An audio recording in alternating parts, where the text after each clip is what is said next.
Hi, welcome to the Awkward Angler podcast, an authentic series talking about fishing, social justice, and storytelling with folks within the outdoor industry. I'm your host, Erica Nelson. My pronouns are she and her. I'm a self-taught angler that is passionate about sharing my learning journey. I am also a Brown Folks Fishing Ambassador and organizational leadership developer with incredible amounts of optimism. Understanding that we all have something to learn from each other, this podcast is for the aspiring, the beginner, the mediocre, and the expert angler willing to learn new skills and how to be a better ally. Working through hard conversations can definitely get a little awkward. We fumble through them and worry about getting it right. It's time to step out of your comfort zone and start getting awkward. This show is for mature audiences. Be sure to follow for updates on awkwardangler.com and on Instagram at awkwardangler.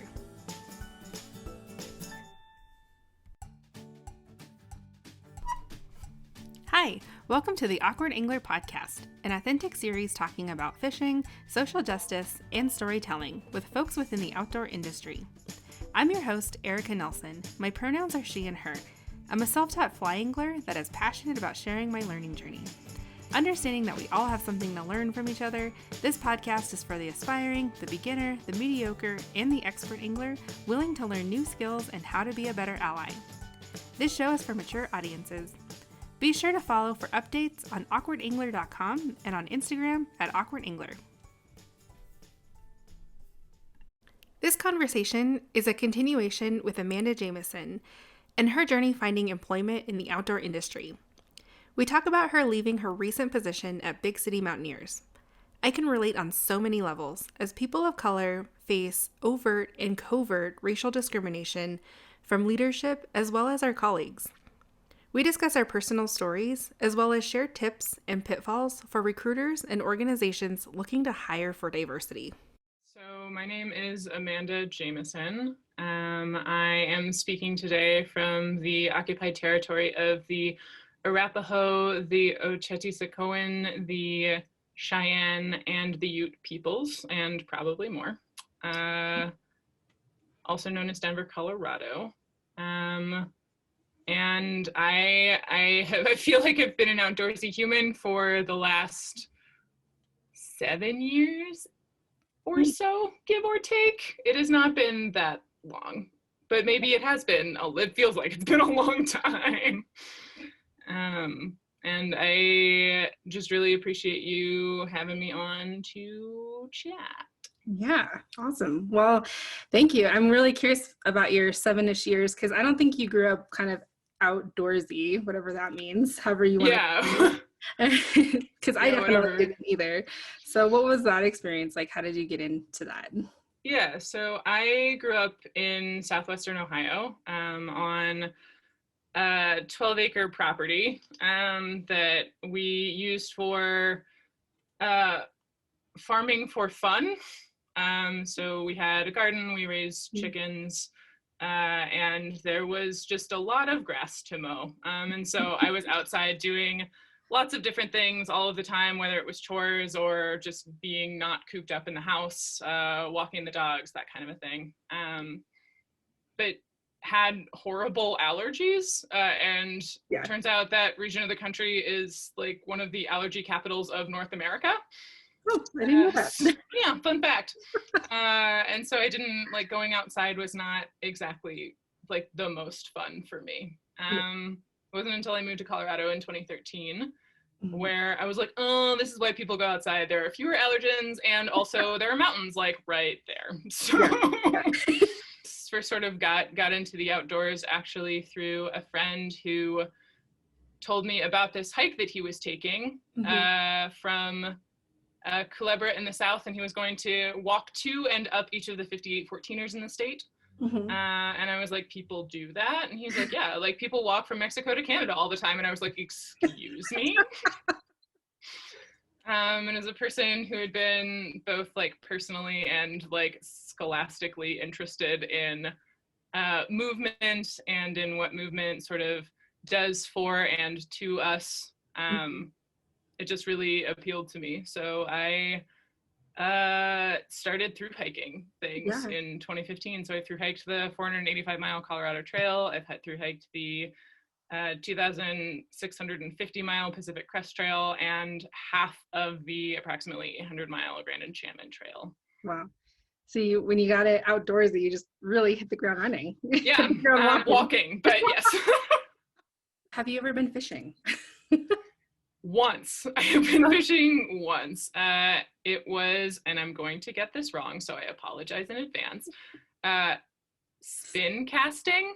Sure, yeah. Okay, great. Yeah. I worked at one time as a Leave No Trace traveling trainer, and so I traveled with my partner all around the country, teaching Leave No Trace ethics to folks. And in Creston, Iowa, there was a Boy Scout troop, mostly 8 to, I want to say like 14 or 15, but mostly on the younger side. And when the younger folks, there was a lake there, and when the younger folks heard that I had never been fishing before, they quickly rectified that situation. And so I got to toss out some line, and they taught me how to, improve my form a little better. Yeah. And they also taught me just sort of like how you reel things in. Yeah.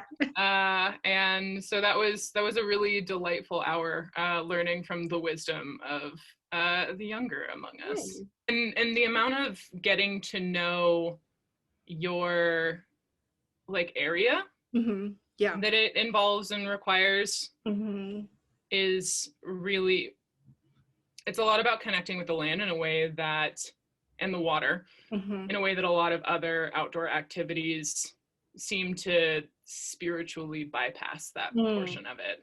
Tell me about your journey about getting into working in the outdoor industry. Yeah. So I actually started that journey as a teacher, kind of. So I started my Colorado work by working for a major test prep company. And it was a lot of teaching, but a lot of teaching to a test. And so I got very, very good at this, at communicating information, essentially, to other folks. And at the same time, I was getting more and more interested in thru hiking. I was building my backpacking kit. I was going on shakedown hikes and testing out all of my gear and seeing what I needed and what I didn't. And I saw a position open up with the Boulder County Youth Corps for an environmental education rover, to essentially go to where young people were doing trail work and community work and other sorts of outdoor restoration projects. And we would talk about the environment and talk about, like, use different lesson plans and assist in other different ways. And so that felt very aligned to me. So that was my sort of first outdoor industry job, which it's very strange to me that side of things seems to be very separate from what we consider the outdoor industry now that I have been closer to the industry side of things. But that was the first bit, and I worked there for a season, and then ended up going hiking on the Colorado Trail and Pacific Crest Trail, and came back from both of those, started with Leave No Trace, so the Leave No Trace Center for Outdoor Ethics, moved into, that was a year-long contract, and from there ended up doing another season at the Boulder County Youth Corps because I enjoyed it so much. And finally actually entered what we consider the outdoor industry, large air quotes, and I got hired at Camber Outdoors, which is an industry nonprofit specifically that focuses on putting initially women, but now their mission has expanded to all types of minoritized groups, and trying to get people who identify with a particular minoritized group into positions of power in the outdoor industry. What I mean by the outdoor industry is going to be more like your REIs and your gear manufacturers and sometimes your supplement makers, or like your Burt's Bees, like those sorts of products that are either outdoors or outdoors adjacent enough. Yeah, that makes sense. Yeah, so I find it interesting, kind of taking a step away from your experience and just kind of the current climate that we're in right now. Since June, there's been, a lot of outdoor organizations and industries, US wide, of pushing for more diversity.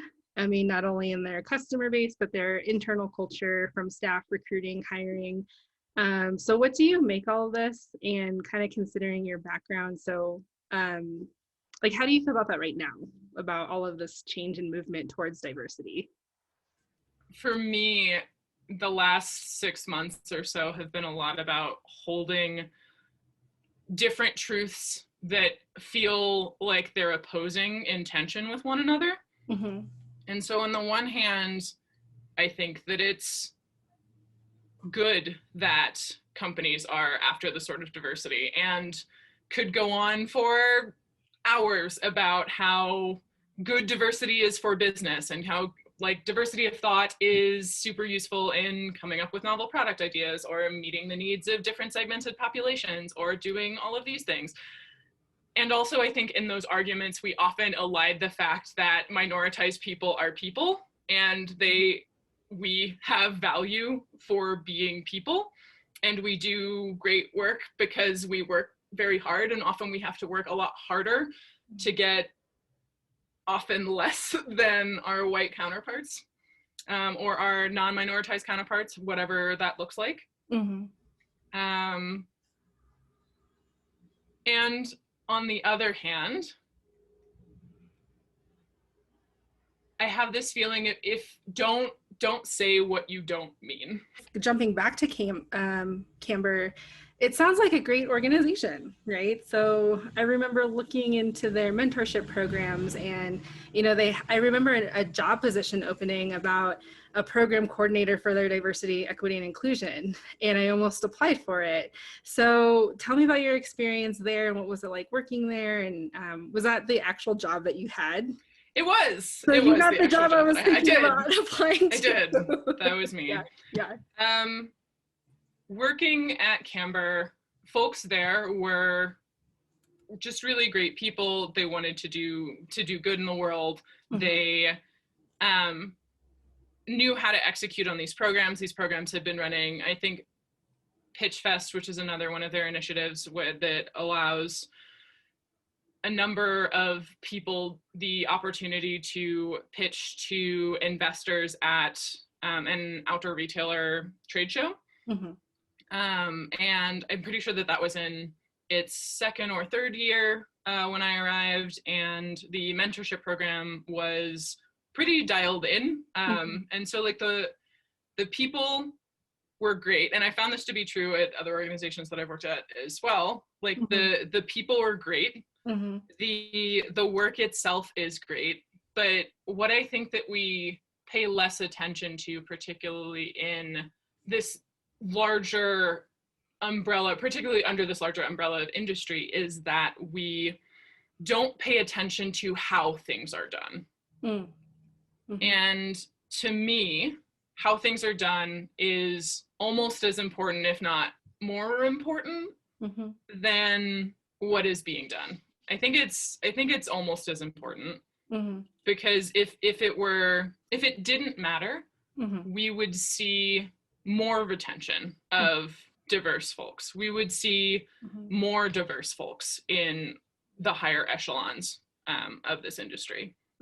And the fact that we are not seeing those things, even though there are a ton of disabled people and neuroatypical people and people of color and right, yeah, like even though there's so many people that want to be in the industry, that are in the industry, that have been in the industry for a long time, the fact that minoritized people are still considered to be uncommon in the outdoor industry means that there's not enough attention being paid to the how. Do you have an example on a process and the how things kind of get lost without diversity and, you know, the processes? I do. So to take a relatively well-known example, Camber Outdoors to take a pretty well-known example, in January 2019, at the Outdoor Retailer Show, Camber Outdoors unveiled its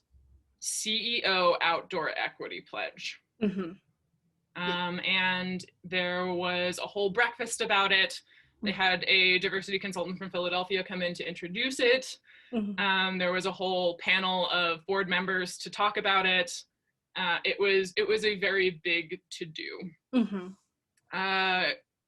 It very quickly became apparent on social media that this was an initiative that was surprisingly similar, we'll say, to the Outdoor CEO Equity Pledge, as it was then called, that was started and founded by Teresa Baker months and months before.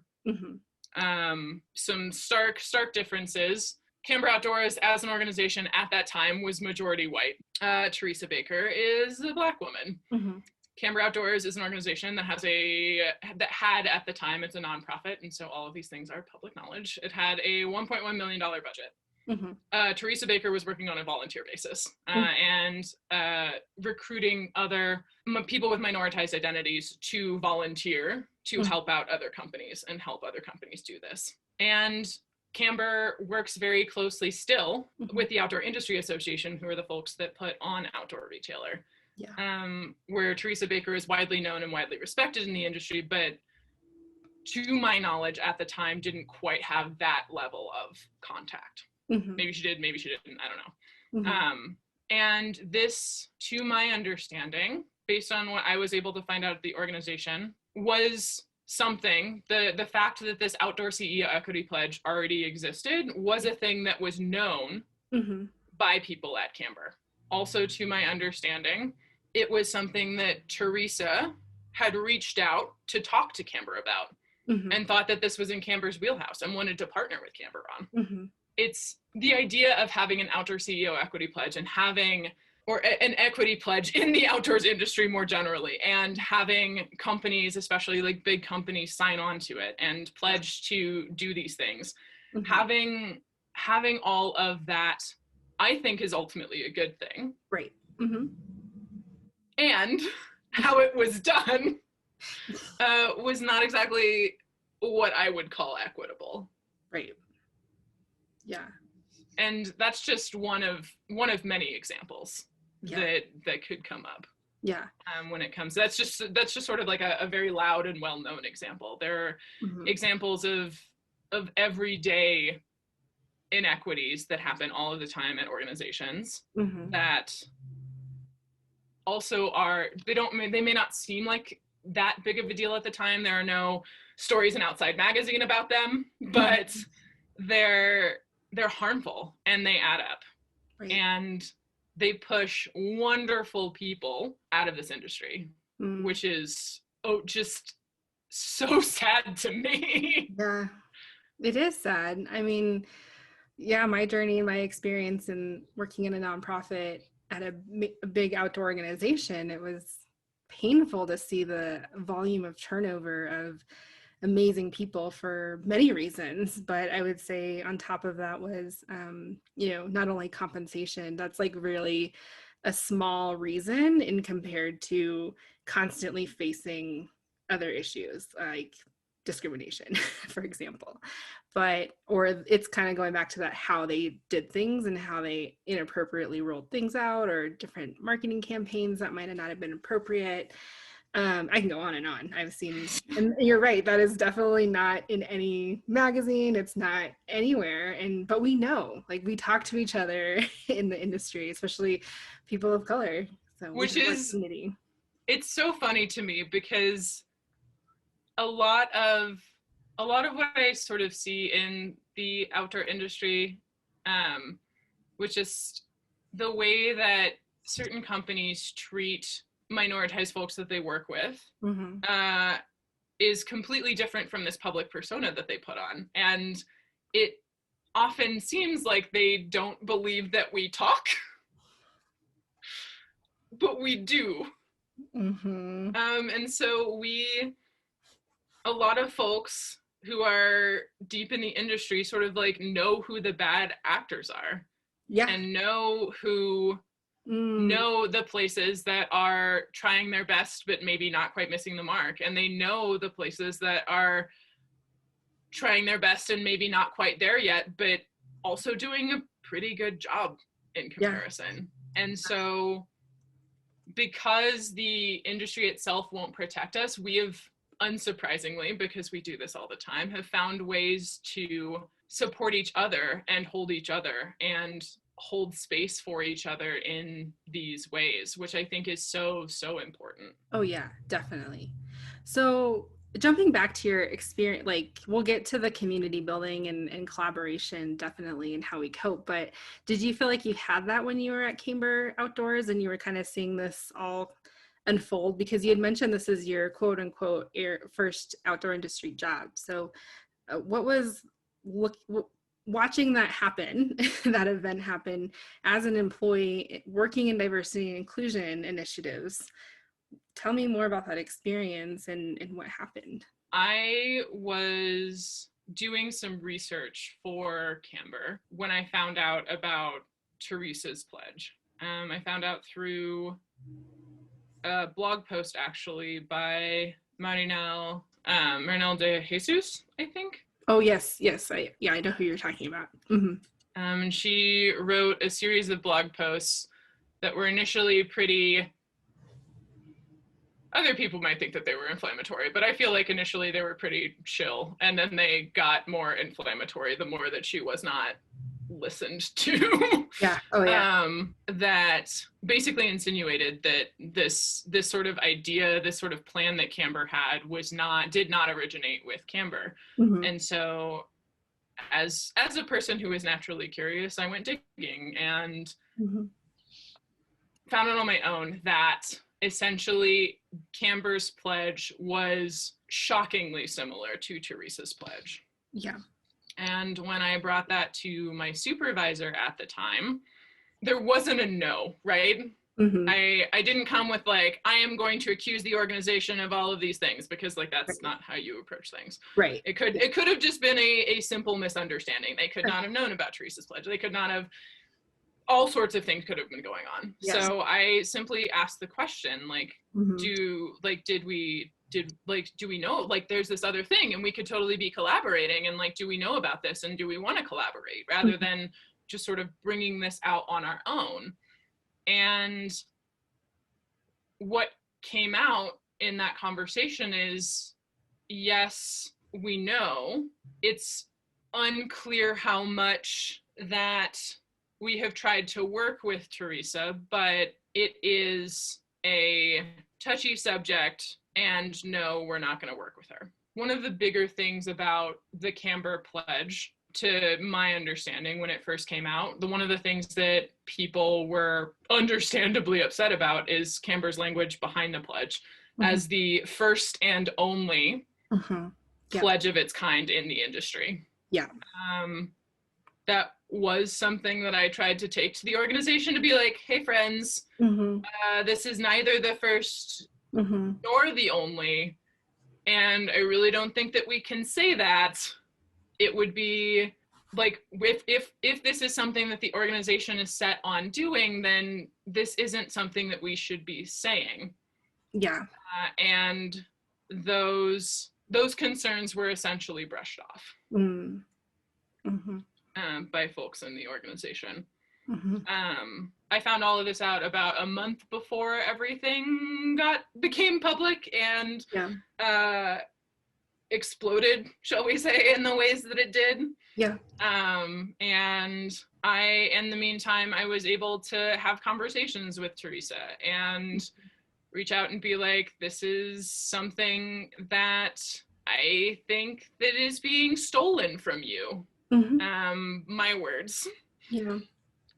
And essentially, like, Teresa was like, yep, this is a thing. This is the thing that I am doing. This is, to my understanding, what Camber is doing is basically profiting off of my work, because the organization was planning on it costs money to sign the pledge.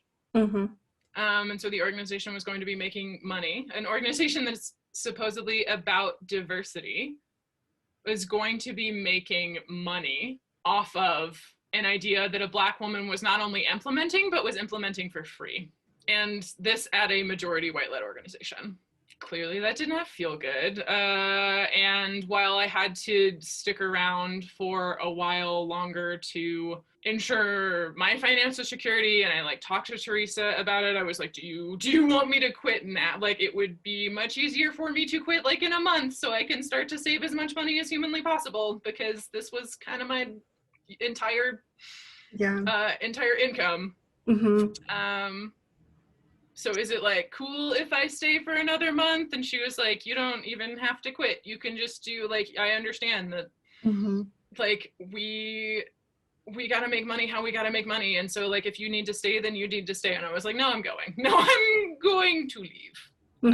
But I need to stay for a little bit longer. And so after everything happened at Outdoor Retailer, and after Camber got dragged on social media, I decided to resign, and had lots of, to my understanding, really good conversations with folks that were staying with the organization. The organization definitely had a big come to Jesus, if you will. After all of this happened. All of that was in the outdoor news for sure. I cut ties with the organization, but it's so hard, especially when you're dealing with nonprofits that are in the outdoor space, because I wouldn't have joined the organization had I not believed in the mission. Right. Yeah. And I do still believe in the mission. As a private citizen, still get Camber emails sometimes, and I still like hear about the things that they're doing in the wider world, and I continue to be disappointed by the not getting it-ness. Yeah.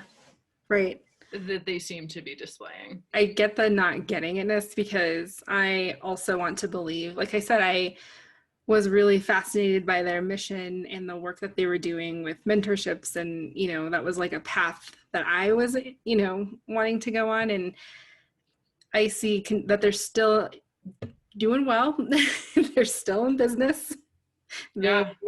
They're still the go-to diversity organization for the Outdoor Industry Association. Yep. At the last summer show in 2019, they had an enormous presence with all of these story booths where they were collecting people's stories and going to put them together and tell the story of diversity in the outdoor industry. And that really struck a chord with me, because it really felt like, again, like taking other people's stories and profiting off of them. Yes. And it's a little different, right? Because there's consent involved. Like if they stopped you in the hall to sort of talk about something, which I don't think that they were doing, but they could have been doing, like if you were stopped, you could be like, no, this isn't something that I want to do. If you saw one of the story booths and decided that you didn't want to participate, you didn't have to participate. And there was no compensation for any of this. Right. So there's this understanding of, and I think that this exists in the wider industry as well, this understanding of exploitation of the unique perspectives and unique experiences and painful perspectives and painful experiences from people with marginalized identities that everybody wants, but they don't seem to want it to come into community. They seem to want it to use for profit. Totally. Right. It's kind of like a hook on this poverty porn / what we're doing is great because we have people wanting to share a story, but then they're not elevating it to elevate their voice. They're elevating it for marketing. It's just like literally I see as tokenizing, and they're still continuing to profit off of that. So that's my frustration that I currently see right now. So I definitely am aligned with you on that. So, and it's just so frustrating to see and to continue this harmful work. And I personally am still in awe of their public apology. And what did you make of that? Like, What apology? What?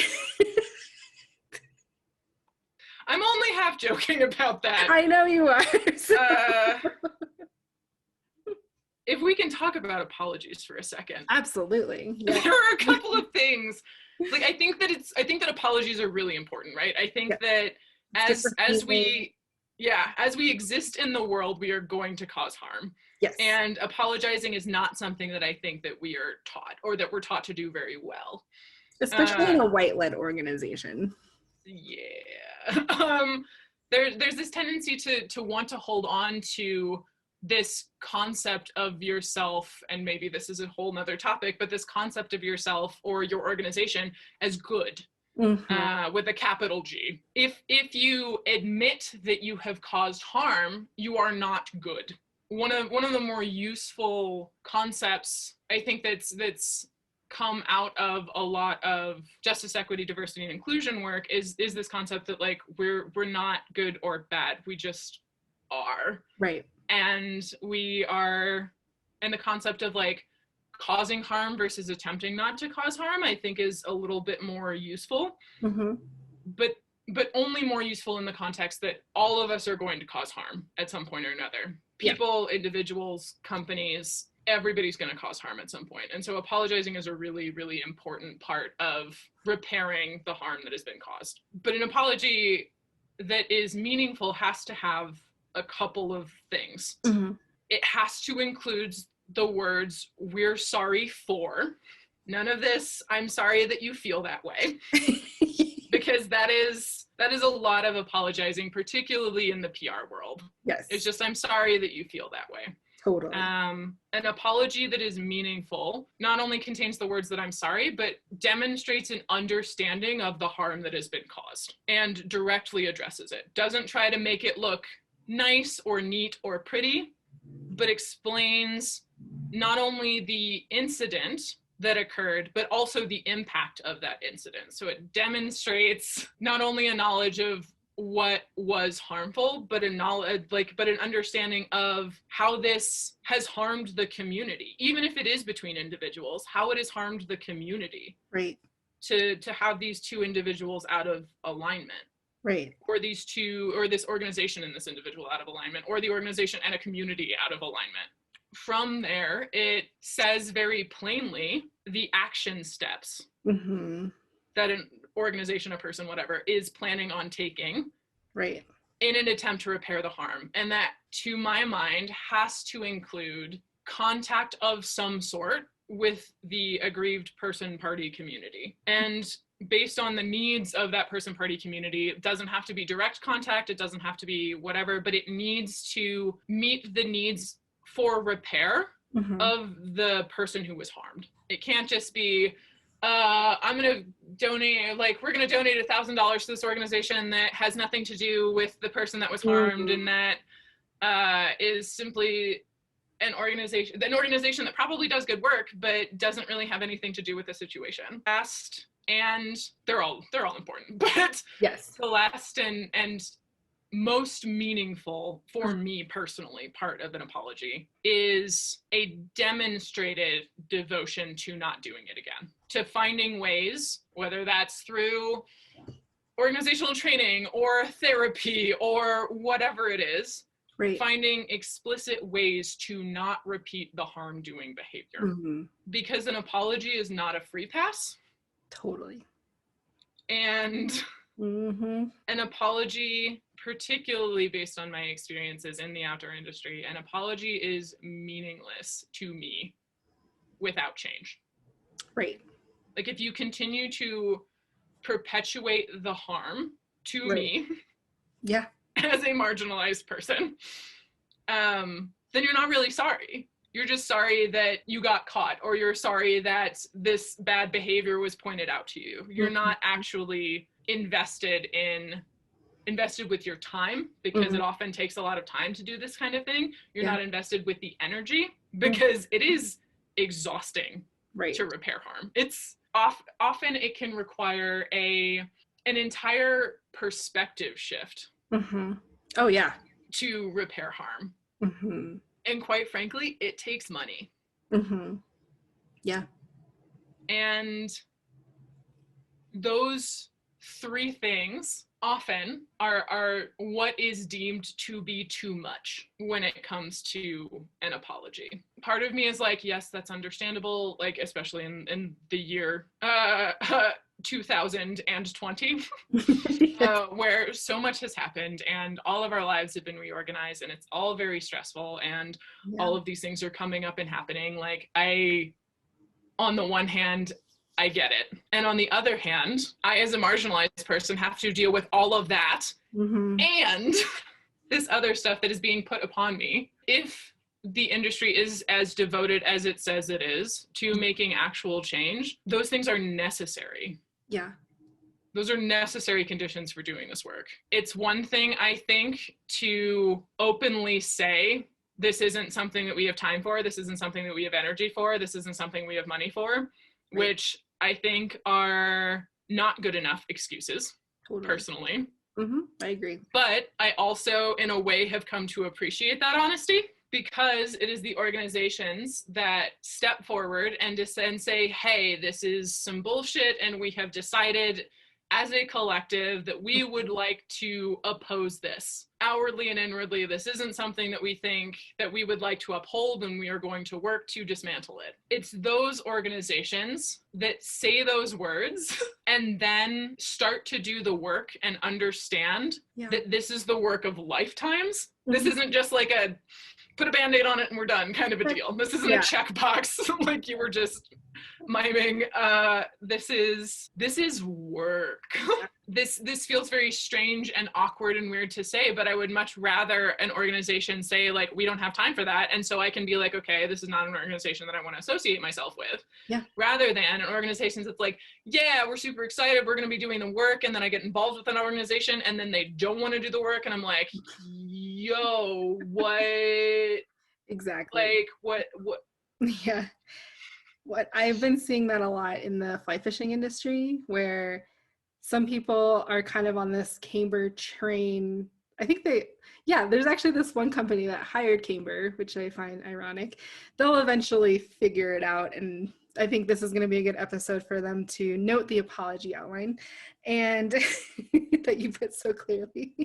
And then there's some that are putting money where their mouth is. They're investing, they're starting to build community, relationships, investing in that, which is beautiful to see. And then I'm seeing that direct opposite, where they're just silent and or saying, we're just not going to divide or polarize our customer base. So it's like, okay, well, at least you're strong in saying that, so I know not to go buy your shit.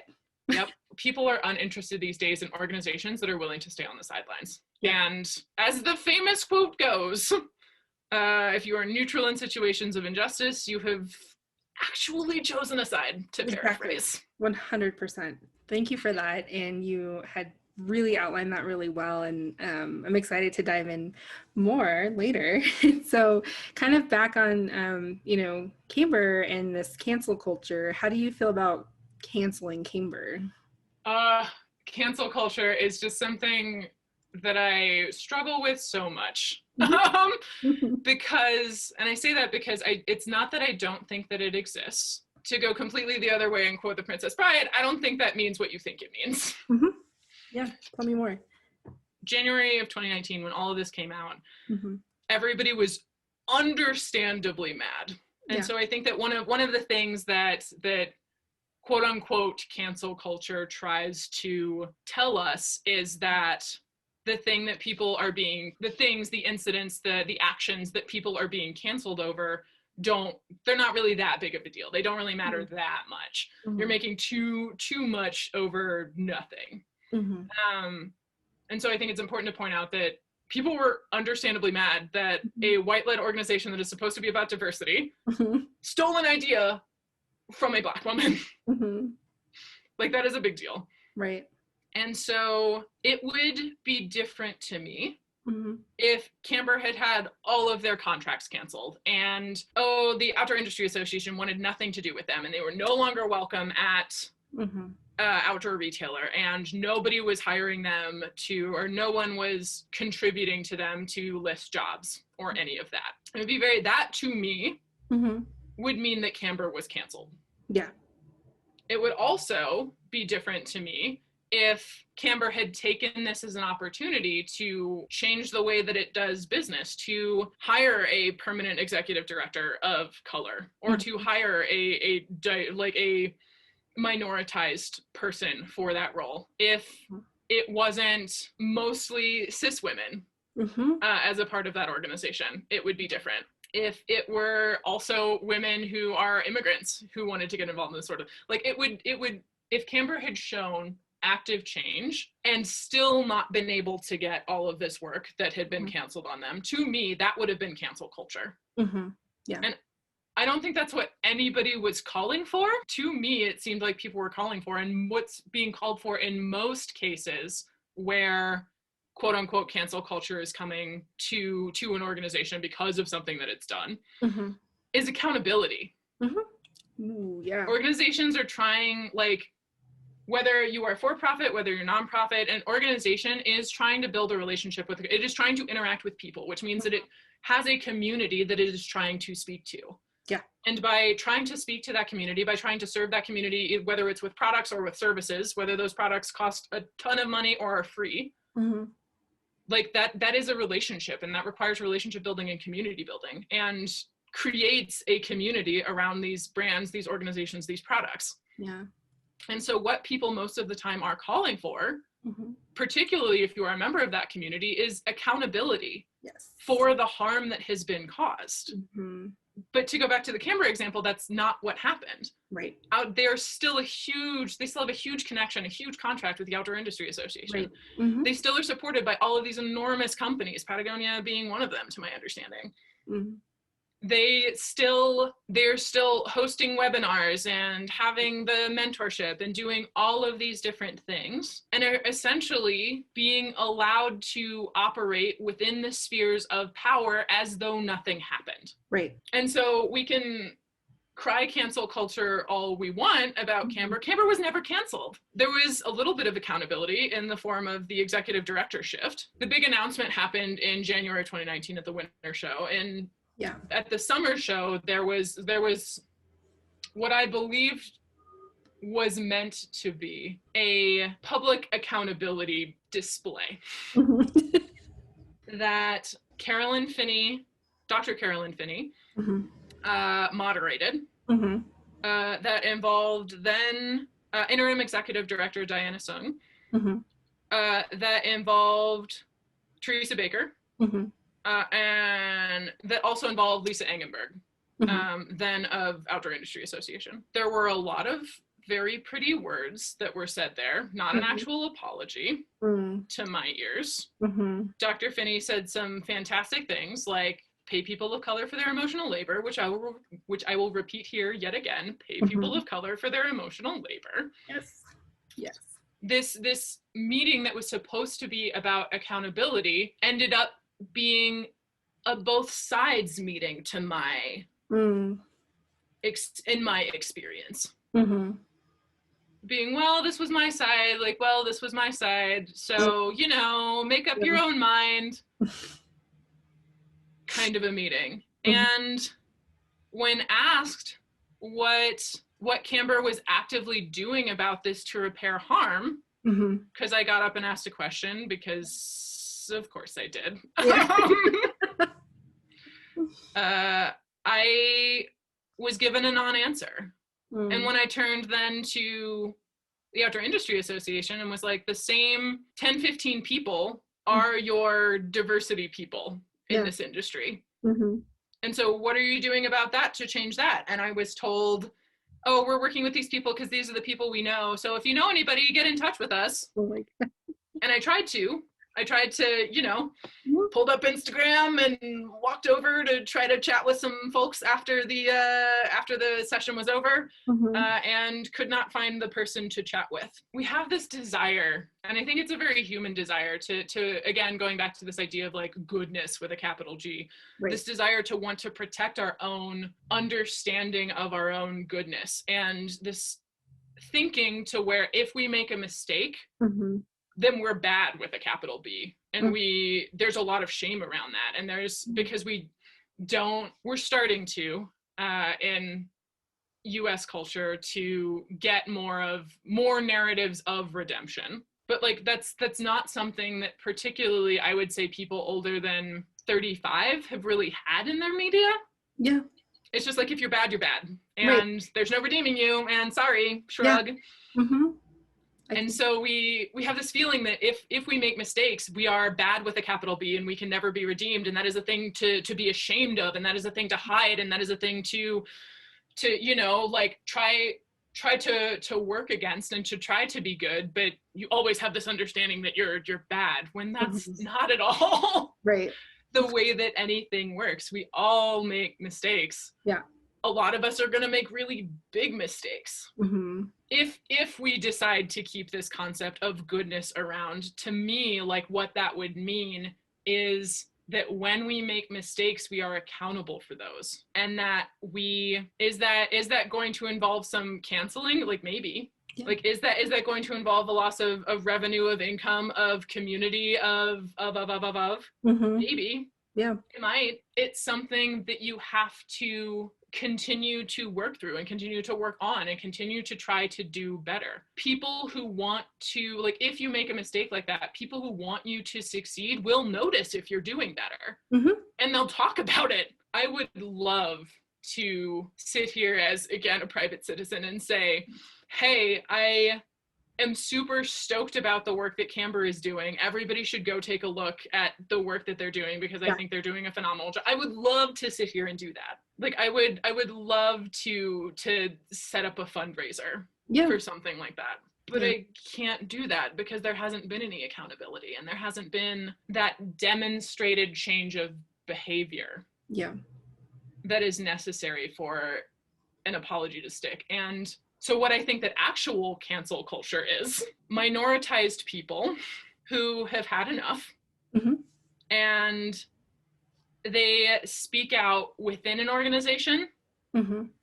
They speak out sometimes in public to the community. They speak out in these other ways. And then they have their livelihoods taken away because they don't have any of this institutional power. They have smaller than large organizations, they have smaller networks. And so when people in these larger networks talk, that means that they can't get employment at these other places because they've been labeled as difficult, because they've been labeled as unprofessional for whatever reason that usually has nothing to do with how well they do the work. Exactly. They're considered like unemployable in this thing that they are good at, because again, they wouldn't have been hired if they weren't good at it. That they love, because they wouldn't have put up with nearly as much nonsense if they didn't love what they were doing, or they didn't love sort of the result that it produced. But all of a sudden, they're not allowed to do these things because people with power have canceled them. I mean, it's something that I worry about all the time when it comes to staying in the outdoor industry, having spoken out against Camber on the record. Both in the past and right now. It's something that you worry about, and this is a reasonable worry. I totally feel you on that, and I thank you again for your bravery, because I think that really, I didn't feel comfortable sharing. I'm still getting emotional because I was so hurt by working the inner workings at Knowles, and leaving that was like leaving. You've also mentioned this too, is leaving an abusive relationship, and it took me so long to finally recognize that pain and continue to move on. And it's still painful when I think about the people that are there. So I almost feel it is like a responsibility of mine that I put on myself to publicly speak out about it. And it is very, very scary. It's so scary. Because we can easily get canceled. They are not going to get canceled. They have so much funding and support, whereas we only have each other in our community. And so and that in itself gets complicated because there are people that need to stay there to make money. Yeah. There are people that need the experience, feel like they need the experience within that organization. And so it is, it's very scary. And I wish more people understood the complexities of when you put people or marginalized folks in a white-led organization. This harm does happen, this pain happens, and it sucks, it hurts, it is awful. And I think that these are really great takeaways for organizations listening as well, because I've been hearing of like a rush almost. And I hear this from people of color also, which is, and I used to say this too, I'm guilty of saying, just hire more people of color. We just need more people of color in power positions. And, I ended up finding out real quick that even if you hire a woman of color in a leadership role, she could come in, she's in her own journey within reconciling her own identity and her own race. So you don't know where she's at, because we all have our different journeys in reclaiming our own culture, or we latch on to white supremacy culture. I was really successful in several careers that I've had because I latched on to white supremacy culture. And so that was, she was a woman of color directing the marketing team, but under white supremacy, and very much latched on to that. So yeah, you can hire all the people of color you want, but that's still perpetuating systemic oppression, within the organization. And so I think that's what hurt the most, was having a director of color tell me that diversity didn't matter and that the board didn't care. Whew. And to stop all partnerships that I built up over the last 2 years, it was really heartbreaking to say, like, you realize how much work this was to invest in this community. And, we're in a position to start bridging some, building bridges. And just in one meeting within her first couple months was just like lit the match and was like, no, we don't need that. And that's not part of your job description either. And so anyway, I can go on about that, but that was like the final straw of all the things that I had to work against, was a woman of color coming in and just saying, no, didn't matter, because white supremacy. So I am so sorry that you went through that. And I both understand that conformance to white supremacy culture is definitely like a survival skill that particularly people of color have had to learn to adapt to in order to survive, and have frequently, all of the time, been punished when not conforming to that white supremacy culture. And it's even more devastating when it comes from somebody who you feel this connection to and who you feel like should be able to see it. But again, it being a survival skill, it often just sort of becomes second nature. And frankly, the people who are more in tune with white supremacy culture, who can, whether by subscribing to it or by faking it, those folks are the most likely to get hired into those positions, because they are seen as employable, because they are seen as business people, because they are seen as quote unquote team players. Not difficult to work with, or not loud. And when all I was saying, buddy, was that comment was sexist, and now you're calling me difficult to work with. I mean, if opposing sexism makes me difficult to work with, then yes, I guess I am difficult to work with. But also, like, again, with that perspective shift, to sort of take it way back, there is that perspective, right? There is that perspective that folks who don't subscribe to or don't choose not to participate in white supremacy culture for whatever reason, that is the problem, that we are the problem. Rather than the culture itself being the problem. Because the culture itself harms everybody. Oh yeah. White supremacy culture is what tells us that we can't share our salaries with other people. And it's not because there's something inherently wrong with that. It's just because the company wants to get away with paying us differently. Yep. And that's particularly true of women and also of people of color, and also of queer and trans people, because we're expected to, you know, take what we get. We're so lucky to be there. It's really frustrating to me that, understandable, because we're all people, we're humans, we're on a journey, we're all at different places in our journey. It's really, change is really difficult, or everyone would do it.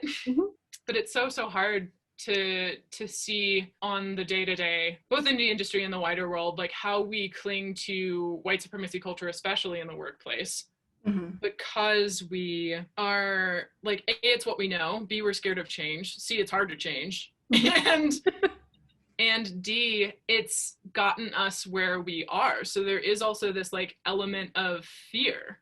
Oh yeah.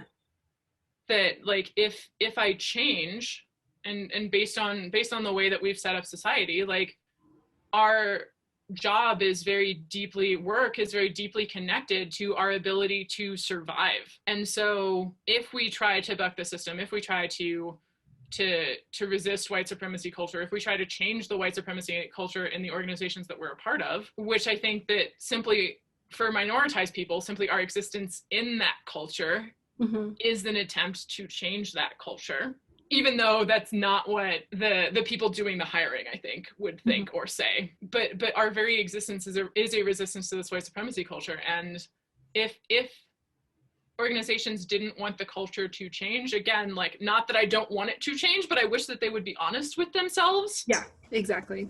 And say that rather than do an equal amount of harm, or only like a slightly less amount of harm, to bring people of color, to bring neuroatypical people, to bring disabled people into these environments that we are required to conform to, rather than the organization actually being inclusive or actually welcoming us as people. An interview for the last position that I was in, and in every interview moving forward, I have said and am going to say, justice, equity, diversity, and inclusion is really important to me.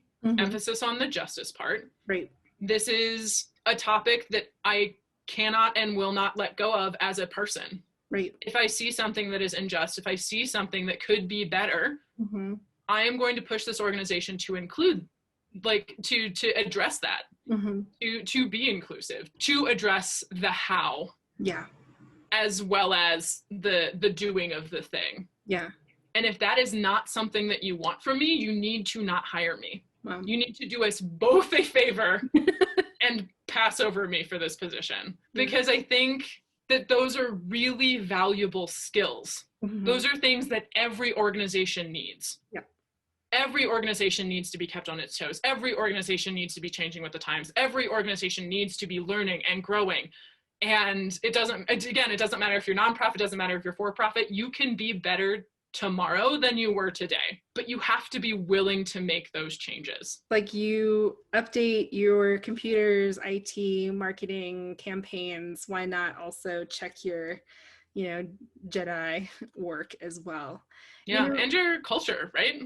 Like, because culture is often what pushes a lot of people out, because they don't feel welcome. You can have all the strategies in the world, checklists, but your culture is the one that needs to be examined. It's the people that create that culture. So I've always been a big critic of just culture. Like, I'm a big observer. Typically it's the extroverts that get the most, time and attention, and that's just not my style. I figured out my own leadership style and I'm confident in that. But, the culture is just so important. And I would always kind of address these things to leadership.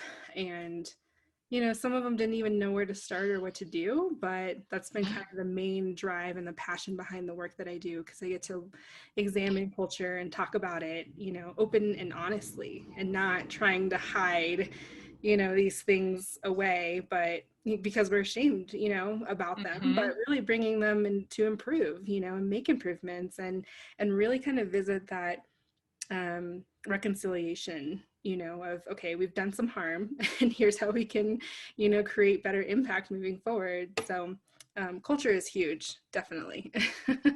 Yeah, I especially I think in nonprofits.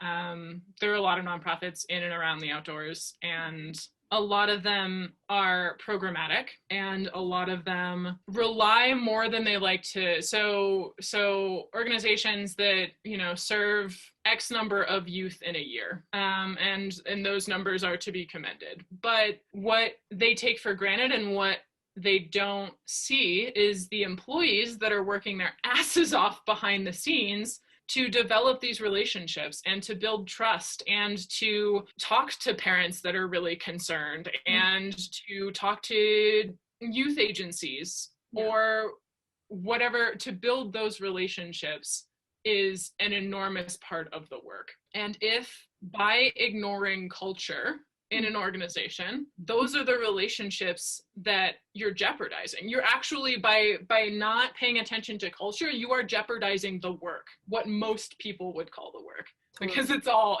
the work. Exactly. And so I agree with you. The culture is way more important than strategy. It's when you start to examine your culture, and you have an understanding of white supremacy culture simultaneously, it's not bad. I'm not here to say, waving my finger of saying, stop immediately and do 180 from white supremacy culture tomorrow. That's impossible. It's kind of like, I like to say, a little bit of the water that we swim in. It's kind of that acknowledging that it's there. What characteristics can we pull to make because ultimately it's a business, right? We do live in this capitalistic society. It's not changing overnight. And so what can you do now, to support, us as, women of color in this capitalistic white supremacy culture, and within a corporate or a nonprofit culture, on top of that. So just being honest with that is literally like my first call to action, and how companies can start, just examining that. And, instead of pulling women of color or other people, marginalized folks into your toxic culture, they're not going to last very long. So, it's really important that you examine first and then really consider, is this a good, safe space for us to bring somebody that's not like us into our cave, into our space? And so it's super important. That's so important, especially since we, as a society in the US, we have a habit of some awful, unjust thing happens, particularly pertaining to diversity. And then we bring a person of color in to clean it up. And we don't pay attention to that, like making it non-toxic for that person piece. We just like completely skip that step and expect this person of color to, what I would argue, is do the impossible. Yeah. Oh yeah. And magically fix everything. And that's just not how this works. Yeah. It just takes that, to go back to those three things. It takes the time, it takes the energy, it takes the money to improve the culture before you can bring somebody in like that, before you can expect somebody to fix everything. Like, you should be fixing your own problems. Yeah. And then inviting people of color, inviting disabled people, inviting marginalized people to help you move forward. Totally. Once you have fixed the problem. Exactly. So often this work, we'll call it diversity inclusion, it gets so siloed, or it's kind of that, I'm already a good person, so I'm going to push it because I don't need any training. I don't need to understand, what is bias anyway? I don't have those, and I'm not a racist. I'm a good person. And we so often want to push any issues, or when somebody starts talking about race, typically to HR, or most companies are starting to bring on a diversity and inclusion, manager or officer on their executive team. And so often that just gets so siloed, where you start to see nobody taking responsibility, but literally you as an individual are contributing to the greater culture. And that to me, just like, I just want to pull my hair out, I guess, of this mentality of thinking that's not my problem because I'm a good person. So you need to go talk to HR. You need to go talk to the D&I manager. Yeah, or it's not my problem because like I'm not the one that's making the decisions. Mm-hmm. Right.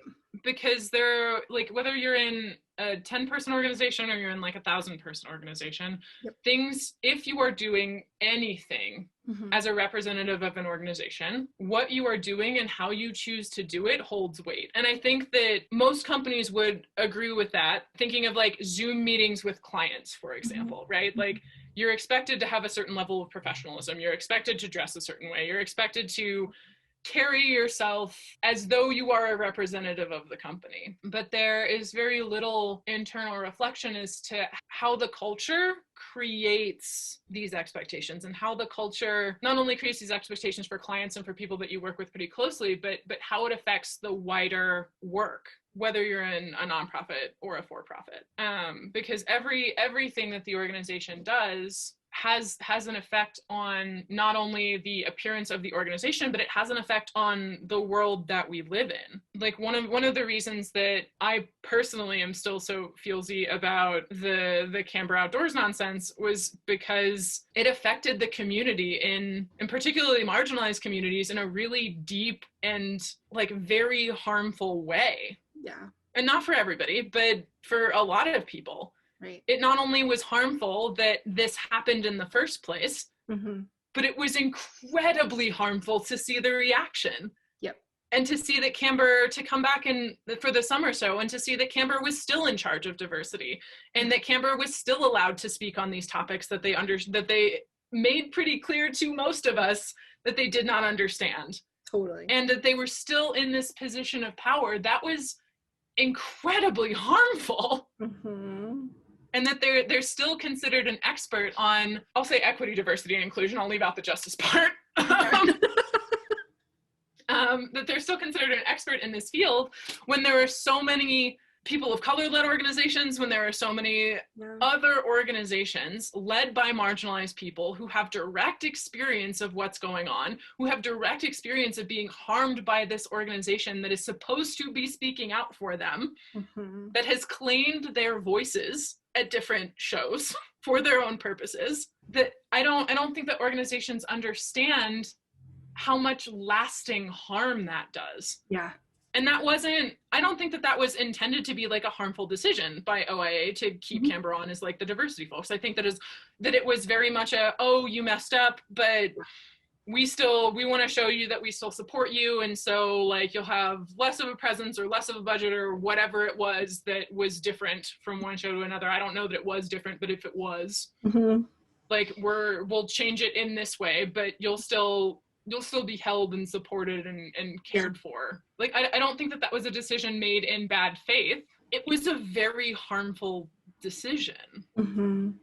Yeah. And there's never been any accountability for that. And so these small decisions, these decisions that are made in good faith, these decisions that are seemingly neutral, they have an effect and they have a ripple effect. And unsurprisingly, like most things in US culture, they disproportionately disadvantage people with minoritized identities. They disproportionately disregard the needs, the wants, the desires of the most marginalized among us, which, as the outdoor industry likes to point out to us all the time, doesn't mean that we're in the minority. Like there are all of these reports that the outdoor industry is bringing out, being like, oh, like, you know, like the minority majority is coming and soon white people are not going to be the majority in the United States. And so like we have to do all of these things for these theoretical people who are coming one day when we're here. Yeah.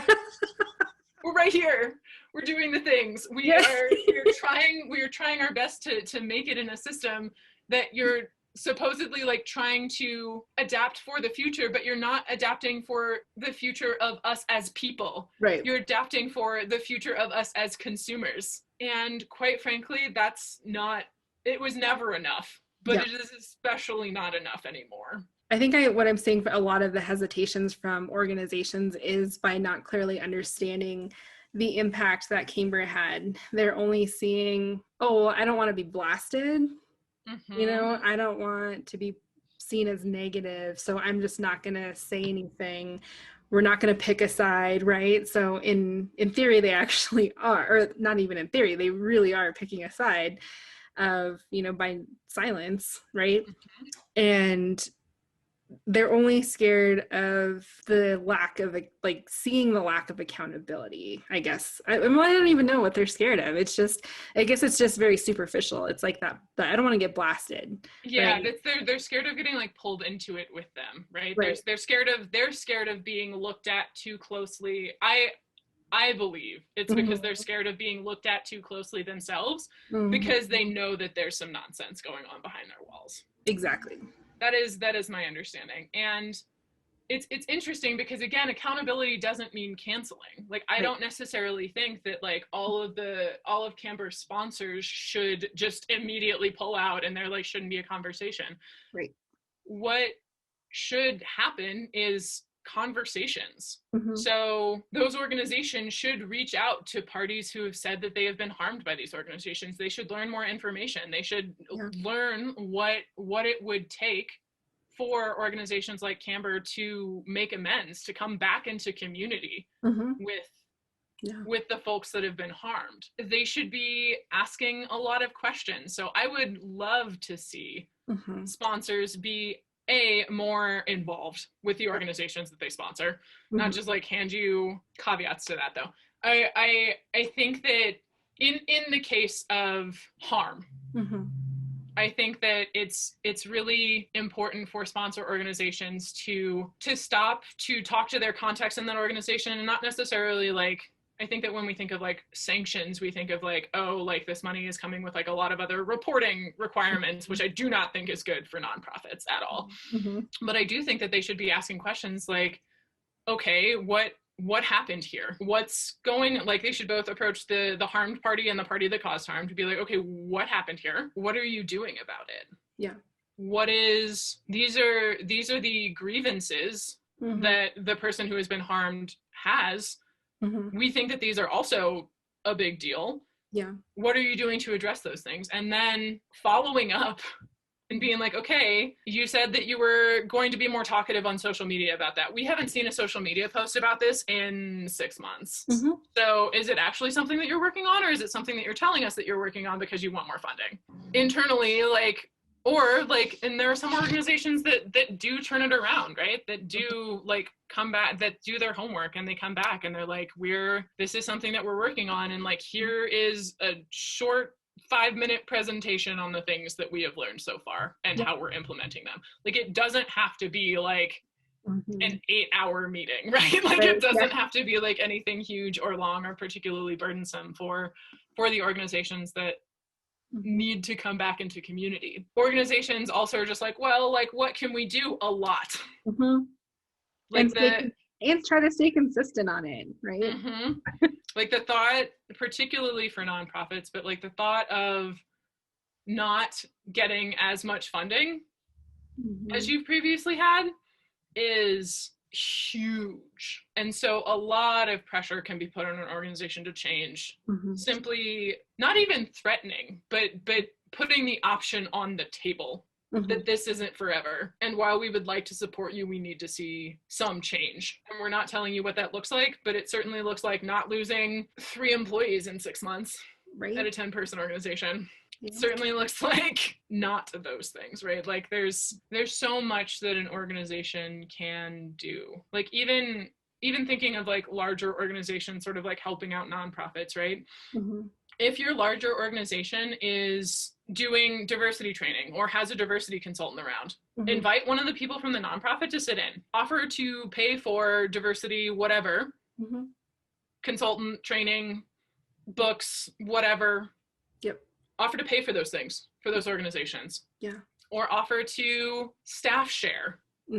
Like, so like you're paying for 40 hours of consulting work, 20 of those hours go to your company and 20 of those hours go to the nonprofit. And that's like a part of your, there are just so many ways that bigger organizations can use their influence to actually change things, as opposed to being like, well, what do you want us to do? Like, this isn't something that this isn't like a thing that we like actively do. Right. Like Yeah. people, I don't know, people always want answers. Mhm. And like, because that's always the line, right? Like, well, what can we do? And I think that as an individual, that the answer to that question is like way more complicated, right? Oh, Like huge. everybody's in such different situations. But like, I think that for larger companies, particularly companies that like support other companies, Mhm. there's just so much that can be done. Yeah, I'm seeing organizations approach this as like a technical challenge because that's the way that they're robotically used to. You know, it's like it's like developing a marketing campaign, right? Like we're going to increase sales here by this percentage by end of third quarter next year, right? And you build a strategy, you build a campaign around it, you know, and you measure it, you evaluate it. But this is humans, like this is the right thing to do in all, you know, as far as being a human. And, you know, and you're gonna mess up. And you can't really approach this like you would any normal technical challenge. And so being able to shift your mindset and your perspective on how to approach this takes a lot of creativity. Well, not even a lot of creativity. It takes creativity. It takes a new way of thinking, you know, and we're not used to dialing into those, you know, because we're just so used to like 9 to 5, you know, you have your set agendas, you have your set schedules. Whereas it's like, actually, what if I did something differently? Or what if we put some funding here instead? You know, it's like, it's a little bit more critically thinking and examining your practices that you already have. And so, like, what if you didn't have those? Then what? You know? So I always like to kind of think of like, what's your end goal and really just creating solutions to get there. You know, I get a lot of, oh, I need help with this problem, me being a consultant. And I'm like, great, here's my hourly rate, or we can put together a plan or something for you.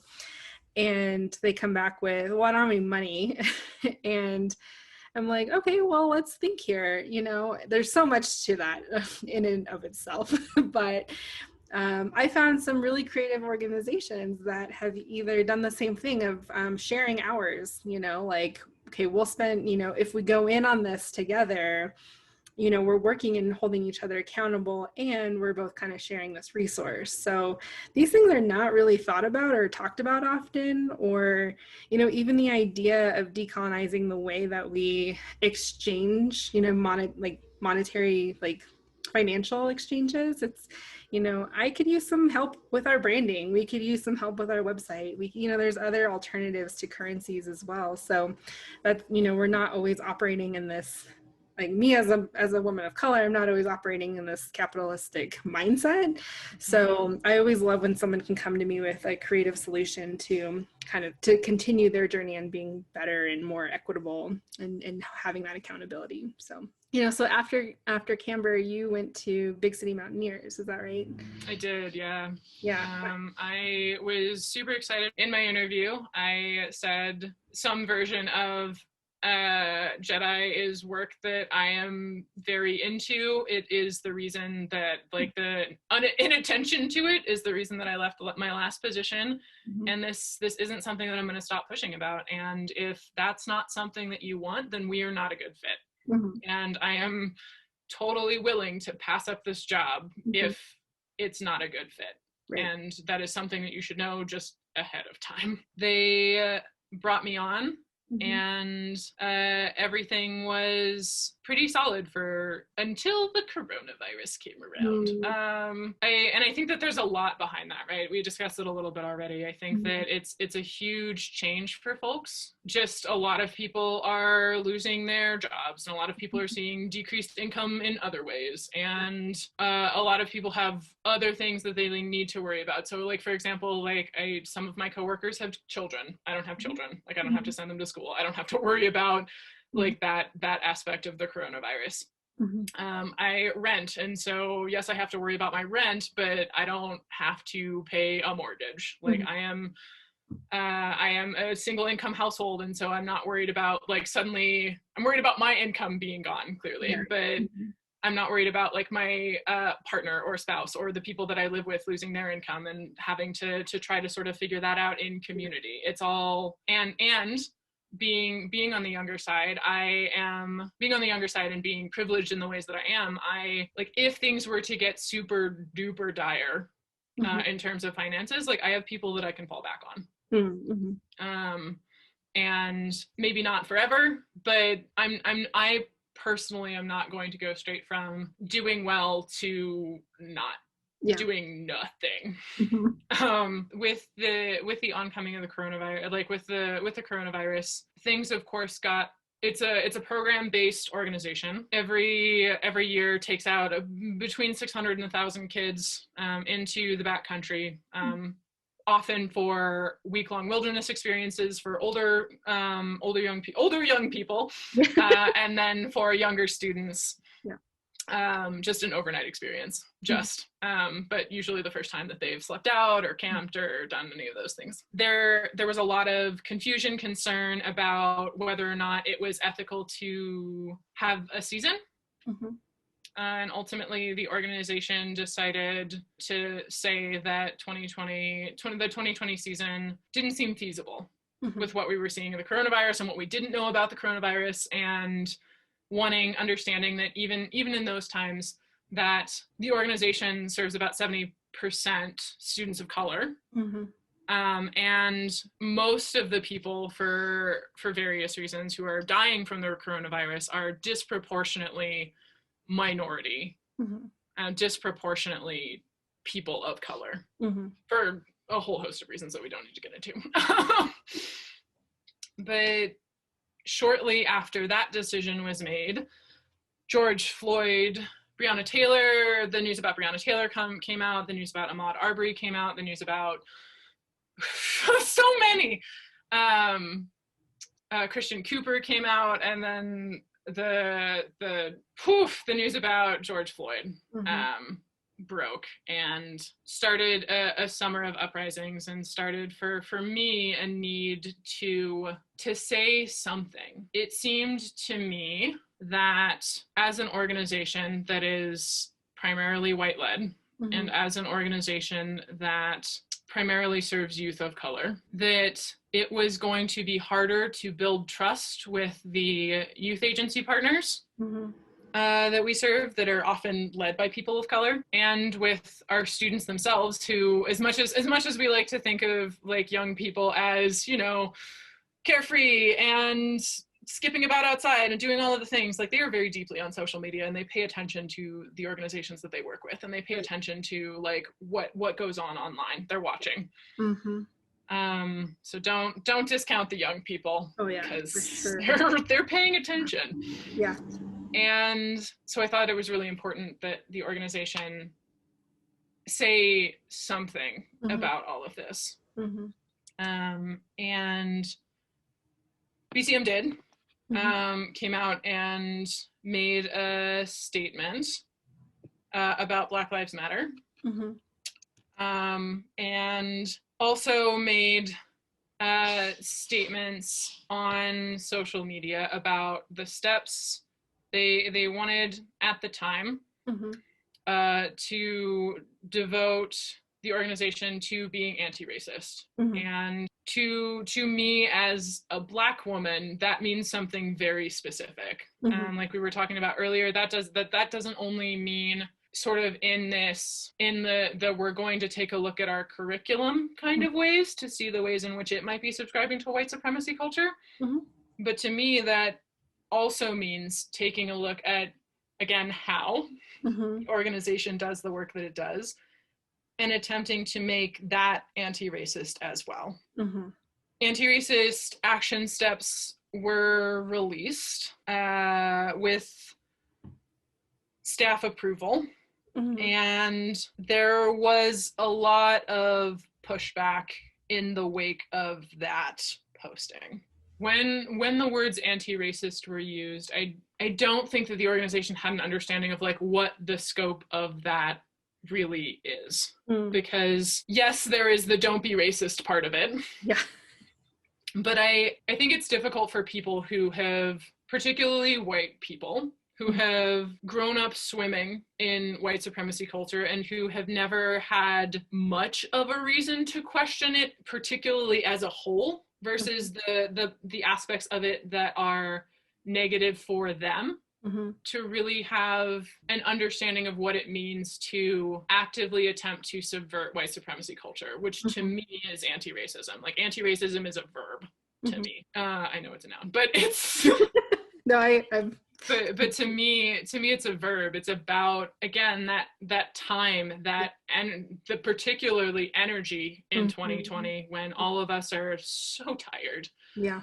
From coronavirus, from all of the sort of aftershocks of coronavirus. Like, all of us are just so tired. And then money, as a nonprofit organization, like, there's not, like, it's not like it's a multi-billion-dollar organization that just has money to throw around. Right. Like, it's got to be very specific in the ways that it spends money, and it has the board, much like other larger outdoor organizations, like, has a board that it has to be accountable to. I think that all of this happened so fast. It was a perfect storm of wanting to do the right thing and learning that the right thing isn't as easy as a post on social media that commits to it, or discussions with other organizations, although that is a part of, like, both of those things are a part of the work. Yes. Agreed. But it's also really, really important to change the culture and the way of doing things, because it's strange. In the nonprofit world, there's a lot of, even though they are mission-driven organizations, there's a lot of business that seeps in. And it's not wholly misguided, in my opinion. Like, I do think that an organization has to be financially sound. I do think that to fulfill on its mission, it's not like you can just, and this has nothing to do with BCM, but it's not like you can blow all of the money on diversity training, like spend like $1 million on diversity training, because then you have nothing to do with your mission. I think that it's really, really important as a nonprofit organization to have an understanding of, particularly if you are a nonprofit that works or claims to work with /for people of color, people with disabilities, people of other marginalized identities, queer people. It is so important to have that human element that I feel like we've been kind of dancing around in our conversation today, to like have that, and that ultimate need to see that people remain unharmed, that are unharmed and remain unharmed, or as unharmed as possible, that you don't cause extra harm. Yeah. Like that to me is the difference between a business and a nonprofit.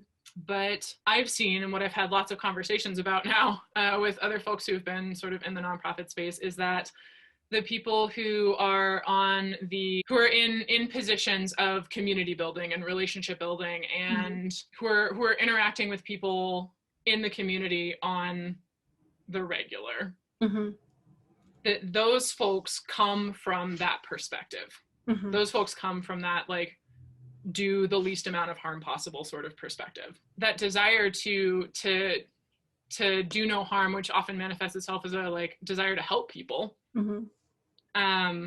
That seems to be sort of the driving factor for people who are quote unquote on the lower rungs of the organization. I don't really believe in hierarchical organizational structure for nonprofits, but that's just me.